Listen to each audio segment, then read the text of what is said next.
সর্বশেষ আপডেট আন্তর্জাতিক বাংলা সংবাদে আপনাদের স্বাগতম। শুরুতে জানিয়ে দিচ্ছি সংবাদ শিরোনাম। এবার ইসরায়েল ও হিজবুল্লাহর পাল্টাপাল্টি অভিযোগ।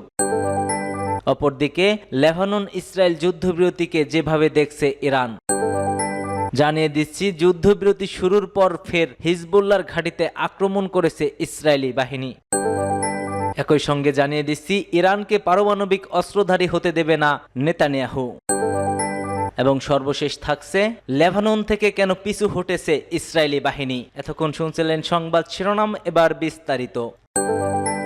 ইসরায়েল ও হিজবুল্লাহর মধ্যে পাল্টাপাল্টি অভিযোগ। ইসরায়েল জানায় তারা দক্ষিণ অঞ্চলে বিভিন্ন স্থানে যানবাহন নিয়ে প্রবেশকারী কয়েকজন সন্দেহভাজনের দিকে গুলি চালায়। ইরান সমর্থিত সশস্ত্র গোষ্ঠী হিজবুল্লাহর সাথে কার্যকর হওয়া চুক্তির এটাই প্রথম লঙ্ঘন। অন্যদিকে হিজবুল্লাহর সংসদ সদস্য হাসান ফাদাল্লাহ ইসরায়েলকে চুক্তি ভঙ্গনকারী বলে অভিযুক্ত করেছেন। তিনি বলেন, সীমান্তবর্তী গ্রামগুলোতে ফিরে আসা ব্যক্তিদের উপর ইসরায়েলি শত্রুপক্ষ হামলা চালাচ্ছে, এমনকি এই অবস্থায়ও ইসরায়েল চুক্তি লঙ্ঘন করছে। যুদ্ধবিরতির এই পাল্টাপাল্টি অভিযোগে চুক্তিটির নাজুক অবস্থা স্পষ্ট করেছে। গাজা যুদ্ধে সমান্তরাল সংঘাত বন্ধে মার্কিন যুক্তরাষ্ট্র ও ফ্রান্সের মধ্যস্থতায় হওয়া চুক্তিটি ৬০ দিনের জন্য কার্যকর। এতে স্থানীয় শান্তি প্রতিষ্ঠার লক্ষ্য রয়েছে। বিমান হামলাটি যুদ্ধবিরতির পর প্রথম বড় আঘাত। লেবাননের নিরাপত্তা সূত্র এবং আল জাদিদ সম্প্রচার মাধ্যম জানিয়েছে যে হামলাটি লিটানি নদীর উত্তরে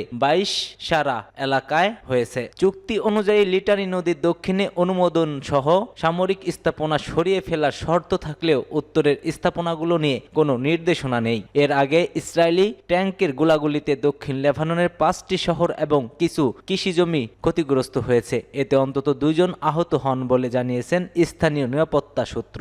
সব ক্ষতিগ্রস্ত এলাকা ব্লু লাইন নামক সীমান্তে রেখা ২ কিলোমিটারের মধ্যে। ইসরায়েল ওই অঞ্চলকে চুক্তি সত্ত্বেও প্রবেশে নিষেধ এলাকা ঘোষণা করেছে। দক্ষিণ অঞ্চলে সীমান্তবর্তী গ্রাম থেকে বাস্তুচ্যুত লেবাননবাসীরা বাড়ির পরিস্থিতি দেখতে যাওয়ার চেষ্টা করছে না। তবে ইসরায়েলি সেনারা এখনও সীমান্তের ভেতরে লেবাননের শহরগুলোতে অবস্থান করেছে। ইসরায়েলি সেনাবাহিনী লিটানি নদীর দক্ষিণে থেকে চলাচলের জন্য কারফিউ জারি করেছে।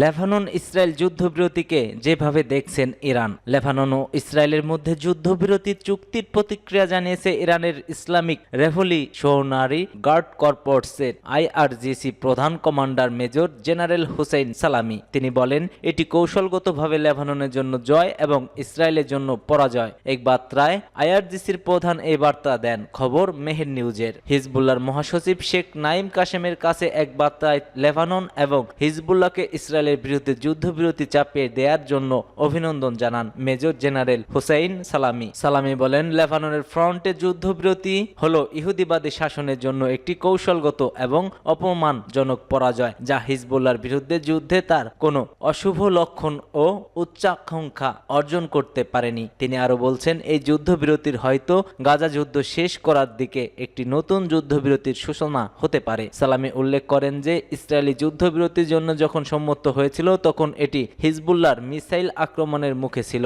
যা শাসনের সেনাঘাঁটি এবং কৌশলগত স্থানগুলোকে লক্ষ্য করে চলছিল। এর ফলে তেল আবিব এবং তার সমর্থকদের জন্য এটি শিক্ষা ছিল। তিনি বলেন, অগ্রহণযোগ্য এই শাসন ব্যবস্থা পতনের দিকে যাচ্ছে এবং গাজা ও লেবাননে যে অপরাধগুলো তারা করছে তা প্রতিরোধকে আরো শক্তিশালী করবে।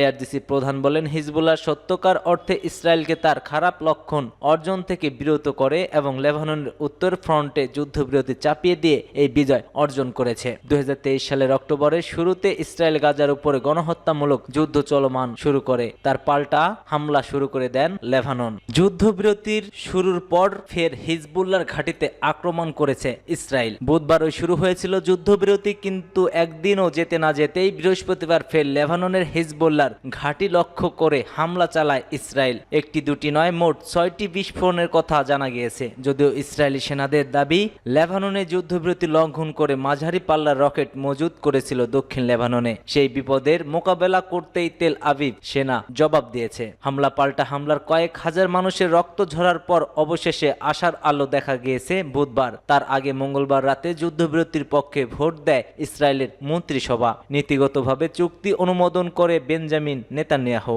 জানা যায় 27 সেপ্টেম্বর স্থানীয় সময় ভোর 4টা থেকে লান্ডু হচ্ছে সংঘর্ষ বিরতি। আপাতত 2 মাসের জন্য একে অপরের বিরুদ্ধে কোনো হামলা চালাবে না হিজবুল্লাহ ও ইসরায়েল। পরিস্থিতি অনুযায়ী বাড়ানো হবে চুক্তির মেয়াদ, কিন্তু যুদ্ধবিরতি শুরু হতে না হতেই ফের বিস্ফোরণের শব্দে কেঁপে উঠল লেবানন। তবে ইসরায়েলের হামলা যেন অঞ্চলে হয়েছে সেখানে সাধারণ নাগরিকরা কেউ ছিল না বলে জানা গেছে। উল্লেখ্য, গত বছরে শুরু হওয়া এই যুদ্ধে এখনো পর্যন্ত ইসরায়েলের হামলায় শুধু লেবাননেই মৃত্যু হয়েছে প্রায় 4000, পাশাপাশি আহত হয়েছে 16,000-এর বেশি মানুষ। এমন পরিস্থিতিতে এই যুদ্ধবিরতির মূল কারিগর আমেরিকা ও ফ্রান্স। চুক্তি সম্পূর্ণ হওয়ার পর এক্স হ্যান্ডেলে এই বিষয়ে বার্তা দেন মার্কিন রাষ্ট্রপতি জো বাইডেন। ইরানকে পারমাণবিক অস্ত্রধারী হতে দেবে না ইসরায়েল। ইরানকে আবারও হুমকি দিলেন ইসরায়েলের প্রধানমন্ত্রী বেনিয়ামিন নেতানিয়াহু। তিনি বলেন, তেহরানের পারমাণবিক অস্ত্রের অধিকারী হওয়ার ঠেকাতে তার দেশ যে কোনো কিছু করতে রাজি। পশ্চিমা দেশগুলো ইরানের উপর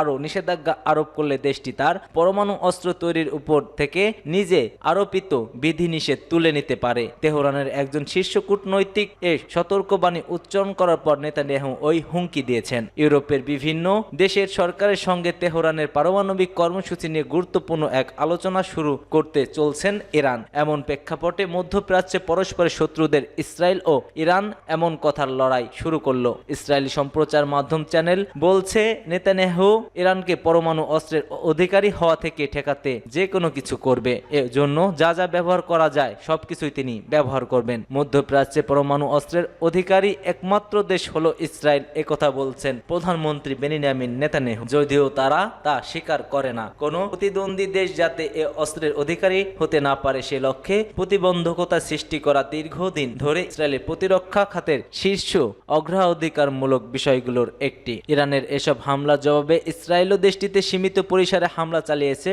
সর্বশেষ গত 26শে অক্টোবর ইরানের কয়েকটি সামরিক স্থাপনা লক্ষ্য করে হামলা চালায় ইসরায়েল। তেহরানের পারমাণবিক কর্মসূচি নিয়ে 2015 সালে ইরানের সঙ্গে 6 বিশ্বযুদ্ধ শক্তির চুক্তি হয়। পরমাণু অস্ত্র নির্মাণের পর্যায়ে উন্নতি না করে ইরান যাতে তার এ কর্মসূচিকে সীমিত রাখে সেই শর্তে দেশকে কঠোর নিষেধাজ্ঞা আরোপ করা থেকে স্বস্তি দেওয়া হয়। ইরান পরমাণু অস্ত্র নির্মাণে তার আকাঙ্ক্ষার কথা বারবার অস্বীকার করে আসছে। দেশটির সর্বোচ্চ নেতা আয়াতুল্লাহ আলী খামেনি তার দেশের পরমাণু অস্ত্র নির্মাণের সিদ্ধান্ত নেওয়ার ক্ষেত্রে চূড়ান্ত ক্ষমতার অধিকারী। পরমাণু অস্ত্রের বিরুদ্ধে তিনি ফতোয়াও জারি করেছেন। লেবানন থেকে কেন পিছু হটেছে ইসরায়েল? ইসরায়েলের উত্তর অঞ্চলে আরেকটি অপ্রয়োজনীয় যুদ্ধের সমাপ্তি ঘটল গত বুধবার। আর হলো তেমন কোনো আপত্তি ব্যতিক্রেক এবং অশ্লীলতা ও তিক্ততার সঙ্গে ক্ষোভের মিশ্রণ ঘটিয়ে নিহত মানুষেরা তো সব কবরেই চলে গেছেন। লেবাননে 4000 মরেছে, ইসরায়েলে 100 জন। এটাই স্বাভাবিক। আহত ব্যক্তিরা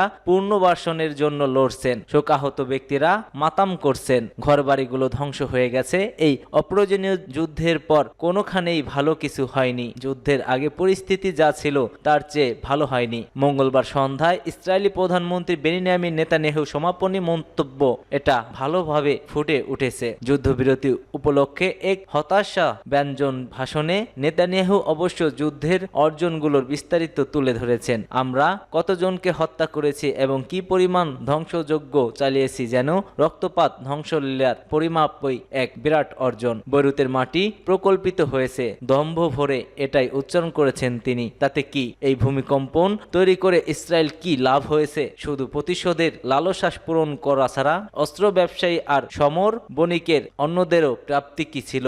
নেতানিয়াহু এক মুহূর্তের জন্য একটি ভিন্ন ভবিষ্যতের রূপালী আশার রেখা জাগরণ কোনো চেষ্টাই করেননি, বরং প্রতিশ্রুতি দিয়েছেন যে পরবর্তী দফায় হত্যা ও ধ্বংসযজ্ঞ চালাতে কোনো দ্বিধাবোধ করবেন না তিনি। ইসরায়েলের অভীষ্টই হলো তলোয়ার দিয়ে বেঁচে থাকা, শুধু তলোয়ার দিয়েই চিরকাল বেঁচে থাকা।